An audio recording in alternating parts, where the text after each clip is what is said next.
Buenas tardes, soy José Ángel Cabrera, jefe de cardiología del Hospital Quirón, Hospital Universitario Quirón de Madrid, y jefe de la unidad de arritmia de dicho hospital. La incorporación de tecnología percutánea en el tratamiento de la fibrilación auricular mediante la ablación con radiofrecuencia o crioablación ha iniciado la necesidad de incorporar nuevas técnicas de navegación que permitan realizar dicho procedimiento. Durante el día de hoy vamos a hablar de la incorporación de la imagen cardiovascular a dichas técnicas que permitan realizar el procedimiento de una forma más fácil y de una forma más fiable, obteniendo mejores resultados.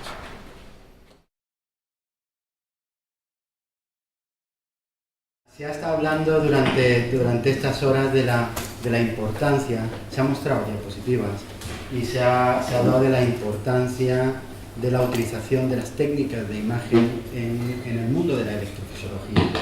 Esto nos ha permitido hacer los procedimientos con mayor precisión y a la vez con menor tasa de complicaciones. Es lógico que si uno ve el terreno donde está conduciendo es mucho mejor que ir a oscuras, ¿no? Y eso ha permitido en estos últimos años, pues además introducirnos en otras técnicas, en otros sustratos arrítmicos. Yo voy durante un rato a mostraros imágenes de la anatomía, cómo podemos trasladar esa anatomía a la imagen cardiovascular, saliéndome en un principio de las aurículas y las venas pulmonares para luego volver a las venas pulmonares y al mundo de la electrofisiología. Han pasado 500 años entre estas dos imágenes. Esta es una imagen de un dibujo de Leonardo da Vinci y esto es, como sabéis, es un TAC. Y en estos 500 años estamos representando por imagen el mismo corazón. El corazón no ha cambiado, evidentemente, no ha cambiado las estructuras cardíacas. Algunas veces cuando veo las imágenes de Leonardo da Vinci yo creo que él dibujaba de memoria, porque algunas veces yo le veo falta de precisión anatómica en algunas de sus corazones, pero hay una diferencia entre estas dos imágenes. Él se escondía, cogía, se metía en una serie de sitios, disecaba, abría el tórax del paciente y podía dibujar el corazón. Hoy en día podemos acceder a la imagen cardiovascular muy precisa, de una forma no invasiva o mínimamente invasiva. Lo pasamos al paciente por un donut, lo metemos en una resonancia y conseguimos imágenes cardiovasculares con una precisión anatómica perfecta. Ha comentado antes el doctor Brugada, cómo ha variado la tecnología en cardiología en estos últimos años, o cómo puede variar en estos próximos 4, 5, 6 años. Es verdad que la revolución es brutal y que nos estamos encontrando con que probablemente podamos hacer el diagnóstico o la indicación de una ablación de fibrilación auricular en base a los hallazgos de una resonancia. Mirad, esto es Brain Scanner, esto es sencillamente como lucía un aparato de electrocardiografía no hace muchos años. O sea que la evolución de la tecnología en cardiología ha sido espectacular y hoy en día nosotros podemos disponer de dos técnicas de imagen cardiovascular, que son el TAC y la resonancia, que nos permiten tanto ver la morfología, las estructuras epicárdicas, fuera o endocárdicas del corazón, sino además, eso es un TAC, mediante la resonancia también nos permite estudiar el funcionamiento, la fisiología del sistema cardiovascular. Tenemos otras técnicas que el cardiólogo general maneja, que es la ecocardiografía 3D. Y esto nos ha permitido además un mejor conocimiento integrando estas imágenes anatómicas con la imagen de fisiología y, como veremos en electrofisiología, pues la imagen de la electricidad de nuestro corazón en estos últimos años. Algo tan sencillo que nos ha enseñado las imágenes de TAC coronario, pues decimos, los cardiólogos, las arterias coronarias son epicárdicas, pues mirad, esto es un puente, esto es una disección de Damián Sánchez Quintana y esto es un puente intramiocárdico. Las arterias coronarias, mirar aquí. Mirar este profundo y este múltiple trayecto intramiocárdico. Mirar aquí. O sea, no tenemos arterias coronarias epicárdicas en todos nuestros pacientes. Y clásicamente las arterias coronarias epicárdicas. ¿Qué genera esto? Pues esto genera en algunos pacientes angina. Genera dolor, incluso se ha descrito que puede generar muerte súbita. ¿Y cómo hemos buscado nosotros esto? Esto ha sido a posteriori. Nadie en realidad, ningún anatomista, se había puesto a analizar la presencia de estos puentes intramiocárdicos hasta que no ha llegado el angioTAC y ha dicho, pero si las arterias están intramiocárdicas, de modo que estamos aprendiendo de la imagen cardiovascular anatomía, y la anatomía está enseñando a las personas que están haciendo imagen cardiovascular. Sabéis que una de las alternativas terapéuticas que tenemos en pacientes con embolismos de repetición a consecuencia de tener trombos en el apéndice auricular izquierdo es ocluir de forma percutánea mediante dispositivos, un Amplacer, hay distintos tipos de dispositivos, ocluir el apéndice auricular. Aquí esto es una aurícula izquierda y esto es el orificio de la orejuela izquierda del apéndice auricular. Y nosotros tenemos capacidad de ocluir mediante vía percutánea, que además esto lo están haciendo los cardiólogos intervencionistas y en otros sitios incluso los arritmólogos. A mí me han invitado a dar charlas de la anatomía del apéndice auricular exclusivamente, me insisten, exclusivamente para electrofisiólogos. ¿Qué es lo que pasa? La técnica de imagen nos permite ver y estudiar la morfología del apéndice auricular. ¿Veis? Este es el apéndice auricular, mediante técnicas con resonancia o técnicas con TAC que los integramos en nuestros navegadores, en el laboratorio de electrofisiología o en el laboratorio de hemodinámica. De modo que está claro que la electrofisiología se está ayudando de las técnicas de imagen cardíaca y de los navegadores, pero no solamente la electrofisiología. La cardiología intervencionista, por ejemplo, en la identificación de estos orificios del apéndice auricular, mirar la variabilidad anatómica que existe en el apéndice auricular izquierdo. Esto es un orificio más cerradito, y luego mirar la presencia de estas trabéculas que cuando nosotros vamos a colocar aquí un Amplacer o un dispositivo, pues es importante identificar esas trabéculas. Pues bien, la integración en los laboratorios de hemodinámica de técnicas de imagen como es el TAC o la resonancia, pues permite identificar esta anatomía y finalmente la variabilidad anatómica que tiene nuestro corazón. Desde un punto de vista anatómico, sabemos que la orejuela izquierda es diferente a la orejuela derecha. La orejuela derecha tiene una base de implantación de los músculos pectíneos, que son los músculos, las trabéculas que hay dentro de la orejuela derecha, mucho más amplia. Y es una porción trabeculada mucho más amplia. Y desde un punto de vista anatómico, clásicamente se ha considerado que las trabéculas en la aurícula izquierda están solo dentro del apéndice auricular. Y eso no es así. Hay muchos pacientes o muchos seres humanos que tienen, que son un 20%, que tienen mirad, este es el orificio y tienen trabéculas fuera del orificio.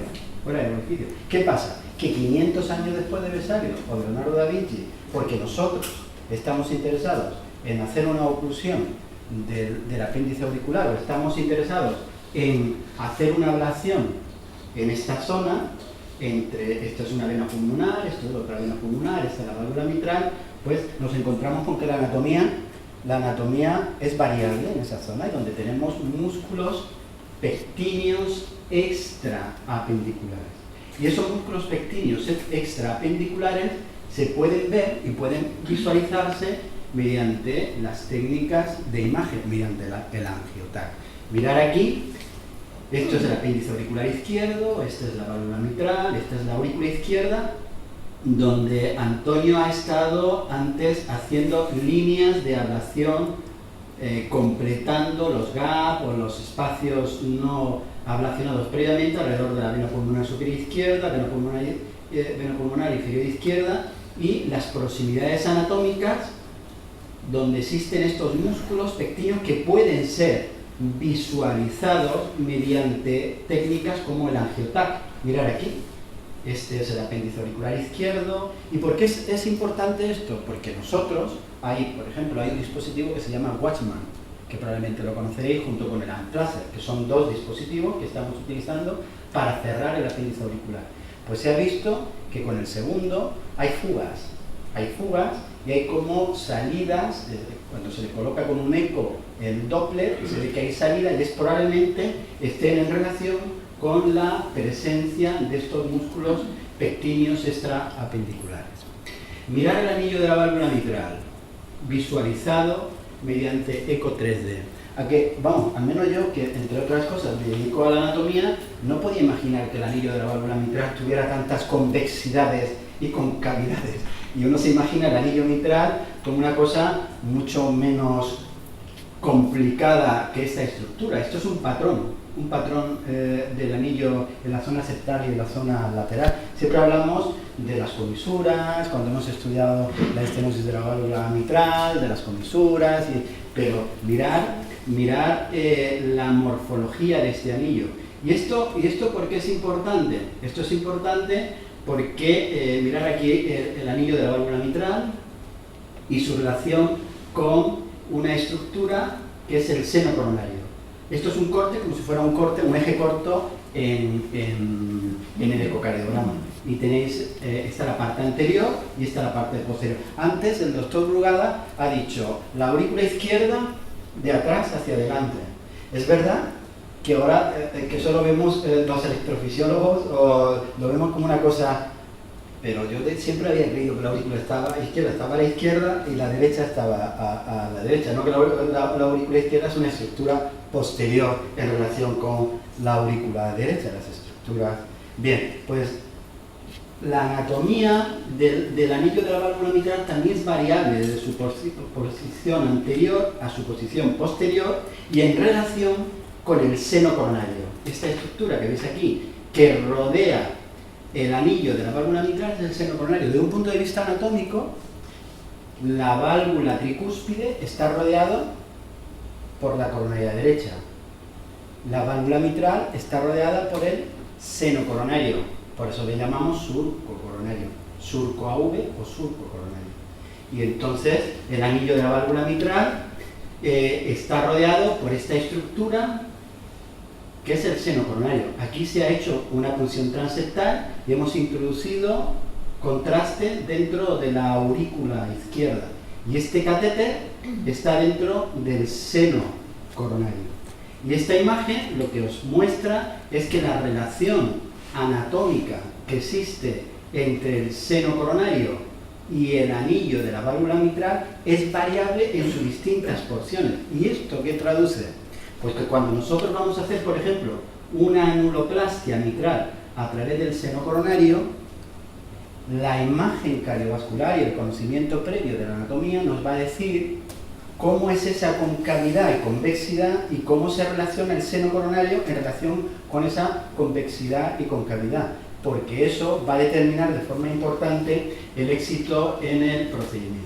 Aquí tenéis que está señalado la relación del seno coronario con el endocardio de la válvula del anillo o de la aurícula izquierda, y veis que la distancia que hay aquí es diferente a la distancia que hay aquí al seno coronario.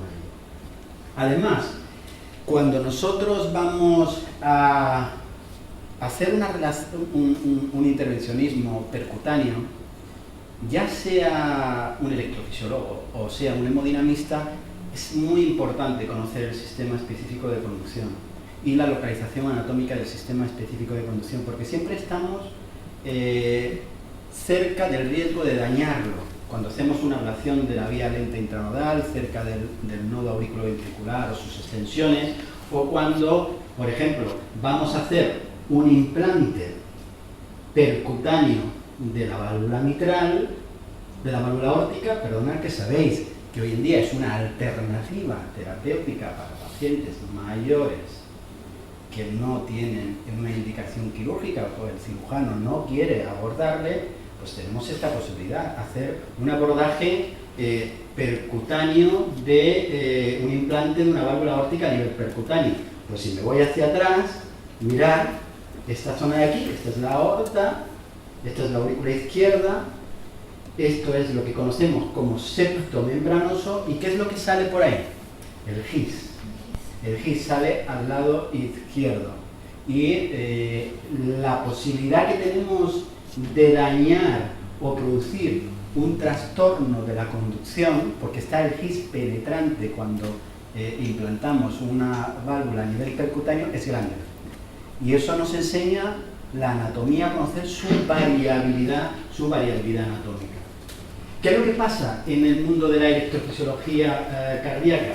Nosotros en estos últimos años hemos incrementado el número de nuestros procedimientos y hemos incrementado los tipos de sustratos arrítmicos que abordamos. Ya prácticamente, no sé si hay alguna arritmia que no podamos abordar o intentemos abordar. Hasta la propia fibrilación ventricular. Un día que el doctor Brugada me sugirió, no sé si tú recuerdas aquello, una paciente con un síndrome de Brugada que la teníamos con quinidina, más o menos, le habíamos implantado un desfibrilador porque había tenido dos episodios, había tenido un episodio sincopal y un episodio de muerte súbita recuperada con antecedentes familiares, y le implantamos un desfibrilador. Pero la mujer no paraba de tener descargas con el desfibrilador, le colocamos quinidina, empezó con diarrea, fue una cosa aquello brutal que no había manera de controlarla. Y me acuerdo que antes de que Michelle Isaguer publicara la ablación de la fibrilación ventricular, o de Purkinje en la fibrilación ventricular, llamé a Josep Brugada y él me dice, ¿por qué no haces una ablación? Yo no sé si en ese momento le estaba revisando el artículo o tal, pero fue espectacular, fue espectacular. Nosotros no lo hicimos buscando el Purkinje, sino por topoestimulación, por pace mapping, y fue espectacular. La mujer se curó de sus... o tenía algunos extrasístoles, pero de luego no volvió a tener las descargas por eso. ¿Qué utilizamos nosotros en el laboratorio de electrofisiología de forma tradicional? Por la imagen fluoroscópica. Nosotros tenemos nuestro aparato de rayos X, y el aparato de rayos X lo que nos permite es reconocer la posición de los catéteres, y esos catéteres que están colocados en distintas partes, el apéndice auricular, el área de GIS, donde va a estar el nodo auriculoventricular, el ápice del ventrículo derecho. Vosotros sabéis que el GIS es una estructura que está rodeada completamente de cuerpo fibroso central, de tejido conectivo, que es lo que le diferencia del nodo AV. El nodo AV está apoyado sobre el cuerpo fibroso central. Luego el GIS penetra, y cuando está completamente rodeado de cuerpo fibroso central es cuando decimos es el GIS. Lo demás es un GIS penetrante, y eso es el GIS. Y nosotros estamos registrando estas estructuras y lo correlacionamos con nuestra imagen anatómica que tenemos en la cabeza, porque no tenemos el corazón de esta manera. Y eso lo hacemos en ambas proyecciones, o en varias proyecciones, o hay gente que lo hace solamente en una proyección. Depende del sustrato, depende del tipo de ablación, pero utilizamos distintas proyecciones para intentar colocar lo que es por delante, lo que está por detrás, lo que está arriba y lo que está abajo, de modo que por ejemplo, es la imagen que os he mostrado antes, que simula el eje corto, que es lo que nosotros llamamos una proyección oblicua anterior izquierda. Y aquí tenéis el anillo de la válvula mitral, la posición simulada de un catéter metido en el seno coronario, la válvula aórtica y la válvula pulmonar. De esta manera, nosotros somos capaces de conocer las relaciones anatómicas con la posición de los catéteres. Y además, si esto lo apoyamos con nuestros registros, los registros, las rayitas famosas, los registros nos van a permitir tener una referencia más o menos clara de dónde estamos y dónde estamos navegando con nuestro catéter.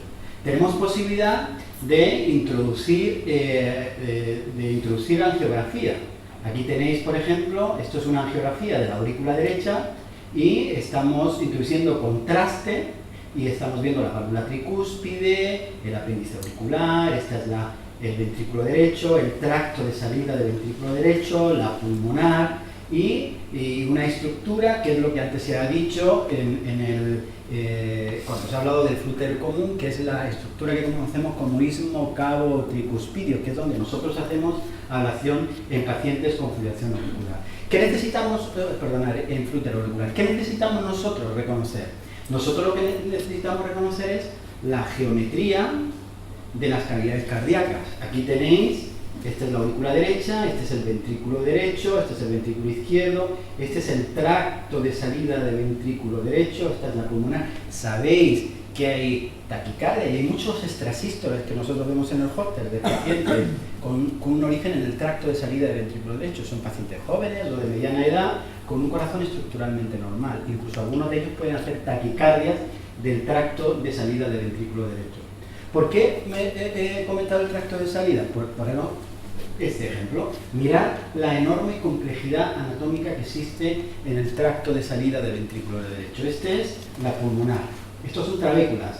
Esta es una trabécula que se llama trabécula septomarginal, trabéculas parietales, y son trabéculas que están en esa infundíbulo o cono de salida, que es como un tubo, cono de salida del ventrículo derecho. ¿Tiene el ventrículo izquierdo cono o ese infundíbulo? No, porque la válvula mitral tiene una continuidad con la válvula aórtica. Es lo que nosotros llamamos continuidad mitroaórtica. En el ventrículo derecho existe una zona que le llamamos cresta supraventricular, y detrás de esa cresta está la aorta. Y porque existe la cresta supraventricular, nosotros tenemos ese infundíbulo, ese cono, que no lo tenemos en el ventrículo izquierdo. Y las taquicardias que se originan en este área son las taquicardias que llamamos del tracto de salida del ventrículo derecho. Taquicardias. Algunas de ellas pueden ablacionarse con el catéter en esa zona, y algunas tenemos que ir al lado izquierdo a ablacionarlo. Probablemente tienen un mismo origen de un punto de vista embrionario, pero la mayoría se suelen marchar o se suelen ablacionar desde el tracto de salida del ventrículo derecho. Mirad algo tan sencillo, que esto lo hemos visto recientemente. Mirad algo tan sencillo. Esta es la válvula pulmonar. La válvula pulmonar. De los músculos papilares, de la válvula tricúspide, cuando ahora uno se pone a mirar, insisto, 500 años después de que les haya una descripción fantástica del ventrículo derecho, pues resulta que no todos los corazones tienen el músculo papilar puesto ahí en la zona septal, no todos los corazones. Ahora resulta que hay un 25% de corazones que se inserta directamente en la cuerda sin músculo papilar. Y parece mentira, ¿no?, que tan tarde. ¿Y por qué tiene importancia esta? Porque el músculo papilar se relaciona con la salida de la rama derecha de la de His, que luego va a lo que llamamos la banda moderadora en el ventrículo derecho. Y eso tiene importancia porque resulta que la salida en este tracto del ventrículo derecho, pues no, el ADG no siempre sale a esta altura, puede salir aquí o puede salir un poquito más abajo, y lo marca este músculo papilar, o puede ir un poquito más abajo. ¿Y qué es lo que pasa? Que yo cuando meto un catéter en esa zona, tengo riesgo de producir un bloqueo de rama en el paciente, un bloqueo de rama derecha. No será la primera vez que uno ha tenido un bloqueo transitorio o finalmente ha producido un bloqueo de rama derecha cuando está haciendo una ablación en ese tipo de taquicardia. La importancia de reconocer la anatomía. Mirar aquí. Esto es el ventrículo derecho. Esto es en animal. Y mirad la disposición de las fibras de Purkinje. ¿Por qué pongo esta imagen? Porque se está especulando, además, incluso, yo creo que incluso con el síndrome de Rugada, no con el vegetativo, ¿no? El síndrome de Rugada es vegetativo, pero se está especulando con fibrilaciones ventriculares en el tracto de salida con origen en el Purkinje. Pues mirad, pues en realidad no está a 1 centímetro de la válvula, no llega a la válvula, y que es además donde hacemos la mayoría de las ablaciones del tracto de salida, que son subpulmonares, subvalvulares, muy próximas o incluso algunas por encima, porque el músculo puede, no sé si he apagado, el músculo puede presentarse por encima. ¿Esto por qué no va? Aquí. Mirar el tracto de salida del ventrículo derecho, la vascularización en el tracto de salida del ventrículo derecho. Pues esto también es importante. ¿Por qué es importante? Esta es la pulmonar, estas son las ramas que llamamos infundibulares, esta es la arteria coronaria derecha, ramas del cono, del infundíbulo. ¿Y por qué es importante? Porque cada vez en los sustratos arrítmicos buscamos abordajes diferentes. Y durante muchos años pues, se ha hecho abordaje de los sustratos arrítmicos por vía endocárdica. Pero aquí tenemos, por ejemplo, el grupo de Barcelona, Antonio, han publicado una referencia mundial en la ablación epicárdica de sustratos arrítmicos en cardiopatía isquémica, en pacientes infartados. Pero cada vez se buscan alternativas, incluso para la fibrilación auricular. El abordaje epicárdico, ¿qué tenemos que tener en cuenta? ¿Dónde están las coronarias? Porque resulta que nos metemos en esta zona y a lo mejor producimos una lesión coronaria. Información de la anatomía extracardíaca. Es evidente que cuando nosotros estamos haciendo intervencionismo en electrofisiología, tenemos que ver dónde están nuestras estructuras extracardíacas porque tenemos riesgo de lesionarlas. La imagen cardiovascular nos va a ayudar y las bases anatómicas, el conocimiento de las bases anatómicas. Se ha visto antes que se puede producir, mirad, esta es la vena pulmonar superior derecha. Esta es la vena cava superior, el apéndice auricular, el tronco de la pulmonar, la aorta. Mirad el nervio frénico derecho como desciende en proximidades anatómicas a la vena cava superior y a la vena pulmonar. Justo al ladito. Y como la vena pulmonar, o sea, el nervio frénico izquierdo va cerca de la orejuela. Pues ¿qué pasa? Que cuando nosotros estamos haciendo intervencionismo cerca de la vena cava superior, o cerca de la vena pulmonar superior derecha, o cerca de la orejuela, pues tenemos riesgo de poder lesionar el nervio frénico, derecho o izquierdo. La importancia de conocer la anatomía de las estructuras extracardíacas. Por lo tanto, está claro que existe una necesidad en nuestros procedimientos de electrofisiología de una información anatómica precisa que nos ayude a reconocer la variabilidad anatómica y a la vez la complejidad de unas estructuras anatómicas cardíacas que son realmente complejas. Por ejemplo, la arquitectura muscular, si existen esas áreas de tejido conectivo o no, si hay áreas de fibrosis, la topografía endocárdica, cómo son esas irregularidades que hemos visto en el endocardio del tracto de salida, o cómo es de grande una aurícula, o cómo son de grandes la geometría de las cavidades. Se han visto imágenes del carto y os mostraré unas imágenes del NAVE.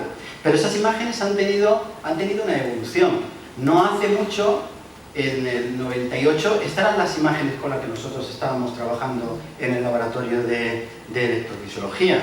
Esto era una aurícula derecha. Mirad, esto era una aurícula izquierda. Esto era un ventrículo derecho. Y esto es un ventrículo izquierdo. Ya veréis lo que se parece eso al ventrículo izquierdo. Porque, claro, al final teníamos una imagen bastante imprecisa de esos puntos que hemos dicho antes de la anatomía cardíaca. Aunque nos ayudaba, ya estábamos bastante felices con introducir la cartografía y con ver unos mapas electroanatómicos, ver por dónde está la electricidad y hacernos una idea. ¿Qué es lo que ha pasado? Y con toda la evolución de ese mapeo electroanatómico, al final nosotros nos hemos dado cuenta, esta es la aurícula izquierda, esta es la vena pulmonar, este es el apéndice auricular, la vena pulmonar superior derecha, inferior derecha y superior izquierda. Mirad la estructura anatómica de esta aurícula, la variabilidad que tiene de músculo en su composición.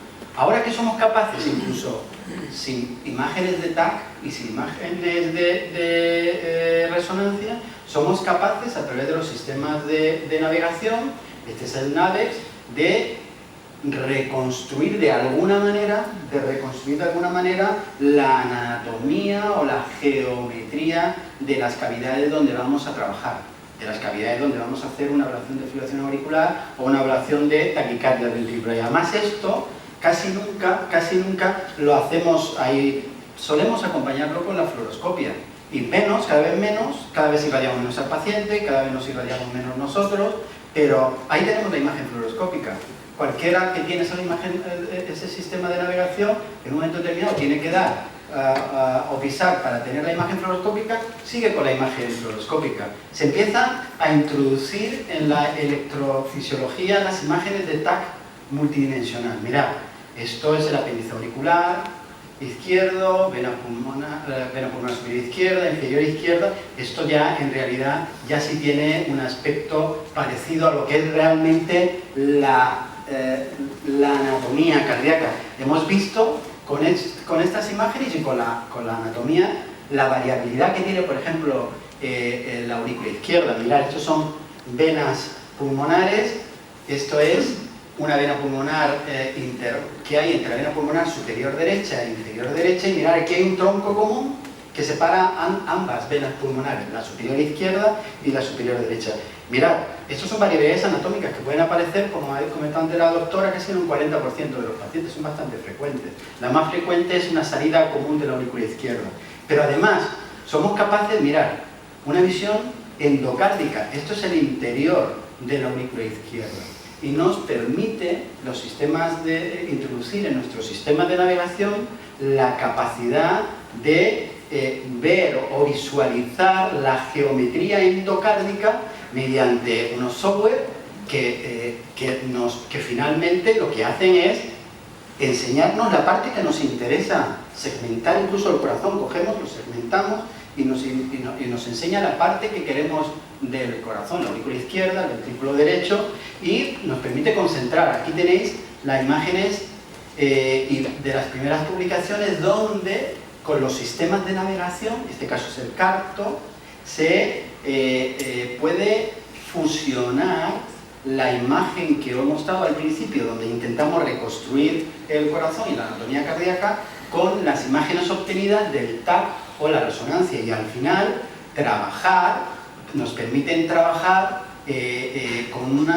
moviéndonos los catéteres dentro de una imagen que tiene este aspecto, igual que la resonancia. Se ha demostrado que a nivel experimental, que si nosotros estamos viendo un punto con esta técnica y estamos moviendo en otro punto, existe una correlación, que en realidad lo que estamos midiendo y lo que estamos viendo es correcto. De modo que llegamos a las imágenes obtenidas por los dos principales navegadores que estamos utilizando hoy en día en electrofisiología, que es el sistema CARTO y el sistema NAVE, que nos permiten una correlación y reconstruir dentro del laboratorio de electrofisiología la anatomía en 3 dimensiones. Y ese laboratorio de electrofisiología nos permite ver esto. ¿Veis aquí? Esto es una imagen del NAVEX y los puntitos rojos que antes ha señalado el doctor Berruezo, que aíslan las venas pulmonares, y el catéter. ¿Veis el catéter cómo se va moviendo dentro de la aurícula izquierda? Y eso lo estamos nosotros viendo en el laboratorio de electrofisiología, o con otro navegador, donde nos permiten finalmente ver cómo estamos colocando nuestras ablaciones. ¿Qué podemos ver? Dimensiones, geometría del corazón y sus relaciones anatómicas extracardíacas, por ejemplo, con los vasos, la aorta, la arteria pulmonar, el esófago. Nos gustaría ver más cosas, y cada vez se están viendo más cosas con software que se están desarrollando con resonancia, o verlo realmente durante el procedimiento, que nosotros podamos tener un TAC o una resonancia justo en el momento en que estamos haciendo. Pero eso se llegará, porque de hecho ya se está integrando la imagen fluoroscópica con el TAC y la resonancia magnética dentro del laboratorio. Y hay sitio donde ya, a la vez que tú estás haciendo la ablación de la fibrilación auricular, en este caso, pues tú estás viendo perfectamente dónde estás. ¿Qué hace esto? Facilita el procedimiento y impide o hace que tengamos menos número de complicaciones. También se está integrando el CARTO, que es el navegador que hemos hablado, con las imágenes del eco intracardíaco. Sabéis que el eco intracardíaco también es una técnica que se está utilizando en el laboratorio de electrofisiología. Nos está ayudando en algunos laboratorios a hacer la punción transeptal, para ir de la aurícula derecha a la aurícula izquierda. Podemos ver los efectos de la ablación con el eco. Ya sabéis que áreas donde existe una deformación, con el strain de la aurícula izquierda, no voy a entrar, pero técnicas menos invasivas, como el propio eco, o la propia resonancia, como ha comentado el doctor Berruezo, nos permiten ver también, de un punto de vista anatómico, los efectos de la ablación. Cómo se puede extender los puntos de lesión después de haber hecho una ablación en la aurícula izquierda, como veis aquí, que lo ha mostrado antes el doctor Berruezo. Yo creo que al final esto es como todo, ¿no? En los hospitales que a lo mejor inician los procedimientos de ablación, pues yo creo que hay que contar con los especialistas en imagen cardíaca, los radiólogos o los cardiólogos especialistas en imagen. Al final necesitamos integrar técnicas, pero al final integrar técnicas significa integrar profesionales que conocen y son especialistas en cada técnica y nos permiten abordar la ablación de estas arritmias con la mayor seguridad y eficacia. Pues muchas gracias por vuestra atención.